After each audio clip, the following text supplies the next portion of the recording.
Hello and welcome to another How to Play episode. We're looking at Up by OLLY MURS. Great little tune. If this is your sort of thing, I'll put a link to the playlist with loads more of these on up above. And don't forget, like and subscribe, always appreciated. This might look like there's quite a lot of chords in this tune, but the actual pattern and the way you play it is actually not very complicated at all. So if we start with the intro, and this is true for the verse as well, what you want to do is always try and play the A as the top note. So if I'm doing that first A, you are playing it with the A on the top. So C sharp, E, A. And these chords play at the beginning of each bar. That's pretty much all they do. So we're going to go that A to a D. So if you do normal inversion of D, you've still got the A on the top, and then you're back to the A. For F sharp minor, from here you just move the E to the F sharp, leaving the A on top, but obviously you're moving your left hand to play the F sharp root note. Now, when you get to this E, it hasn't got an A in it. So we're going to just play as close as we can to it. So I'm just going to play that version of E. So you go up to the B is the highest note now, and then back to the A. So the intro sounds like this.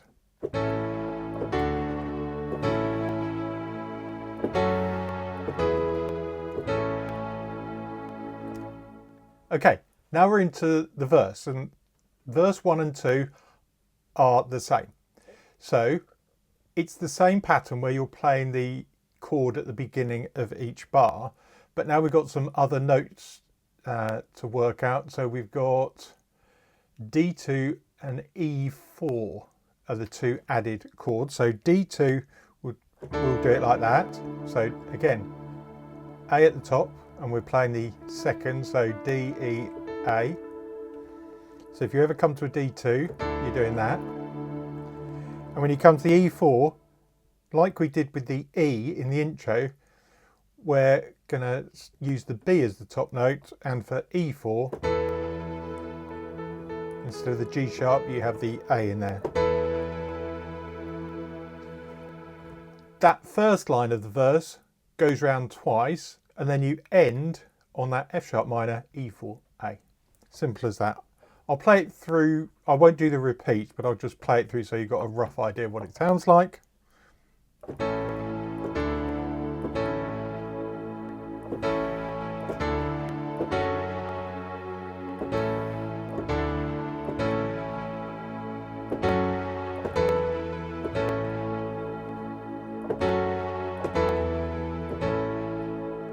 And that was the ending tagged on as well. When you get to the chorus, this is where you have a bit more freedom to play around, because depending on what the other parts of your band are doing, you might want to choose to do arpeggios or play around with the sort of stringed riff that is going on in the tune. So you could do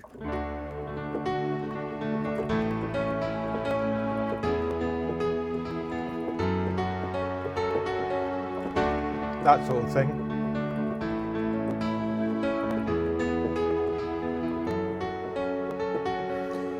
Then when it comes to the end, you've got the D,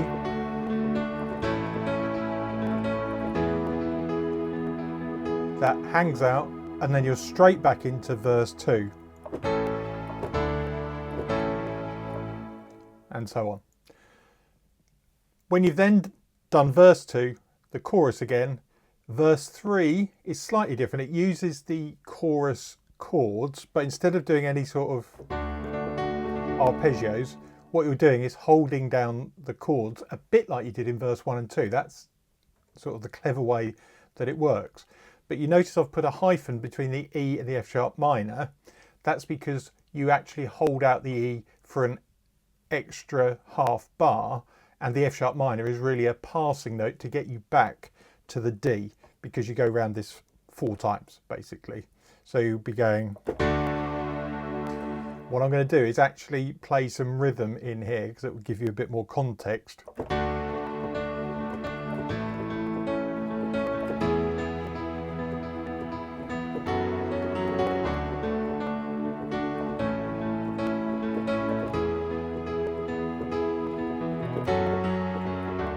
you get the idea. We've just got a slightly extended E into the F sharp minor. Then you're back into the chorus. That's it, you're done. I hope you found that fun. I love playing this in the band. It really is a great little tune. Don't forget, like and subscribe, always appreciated. See you in the next one.